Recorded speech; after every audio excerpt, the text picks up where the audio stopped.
almost partial, plus a very small glass of green and rather bitter genepi.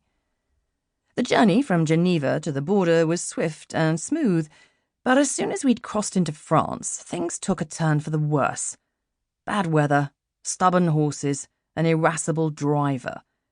We had to change carriages at Bonneville, etc., etc. Sir A asks his wife about the garden, the roses, the weather, and whether Edmund, their firstborn, has taken his first steps. He reminds her to arrange collection of his watch, which he sent for repair to that new place in Holborn a good 2 weeks ago. He mentions the delicate matter of her new pregnancy and expresses his hope that the sickness has passed. He promises to write again soon. After a decent night's sleep and a hearty breakfast, Sir A sets out on the stony track that leads up from the village of Ext, past the cemetery to the hamlet of Aigst-en-Eau, and beyond. It's a clear, sunny day. The sky above the valley is sapphire blue. The high pastures are peridot green against the darker jades and blacks of the forests, and close up, each blade of grass has its own dewy hue.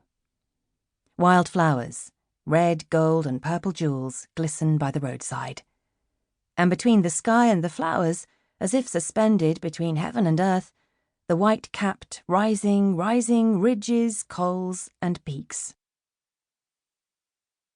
Pillage and rape, silver necklaces of snow, pearly icicle earrings, the cheap chipped glass of the glaciers. My desire is to rip them apart, smash and scatter them, thrust myself naked against this unadorned pewt of a landscape. That is what Sir A will write in his diary later. He will stay up beyond midnight, observing the stars, watching and listening for wildlife, writing, recording, exciting himself with language and nature. But now, jaunty, he slings his satchel over one shoulder and turns off the track onto a narrow path that snakes up through dense evergreen trees. His satchel contains nothing but a half baguette of bread, a hunk of smoked ham, 2 flasks of water, binoculars, notebooks, and his diary. The porters will follow later with provisions for the summer, plus Sir A's trunk, the 10 heavy boxes of books, Charlotte's several painting easels, and his own unwieldy tripod, telescope, and folding chair, all of which he himself helped wrap in padded canvas, overseeing the strapping and labelling in Geneva last week.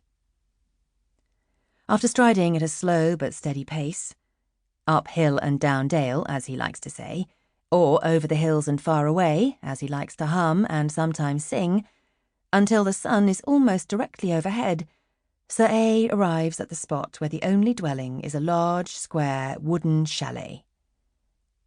Arety, his alpine eyrie. Xavier is on the balcony. Both men raise an arm and wave simultaneously. Xavier hurries down the balcony steps. Sir A shifts the weight of his satchel, ignores his pounding heart, and bounds across the last furlong of tufty grass. The men shake hands, slap shoulders. "By God, it's been too long," says Sir A. Xavier nods and smiles. He glances back up to the balcony, where a small figure now stands. 2. Tall Paul, I never knew him small, remembered standing on the balcony at Arety. Sir A, said Paul, was beaming, gleaming, huffing and puffing like a dragon, while Xavier, Paul's papa and the best guide in the valley, spoke to the rich Englishman in the rich Englishman's tongue as if they were equals. But Tall Paul told tall stories, so that might have been one of them. He was 3 at the time, he said. My story starts in the soft summer of 1914, when I was 14. Only we uglies went to work at the Valentine house, and I was uglier than most. But did I care? Was I scared? Not a jot. I was curious, keen even. Besides, I'd been there before. 6 times to the bend in the path from where you can see the back door, and once...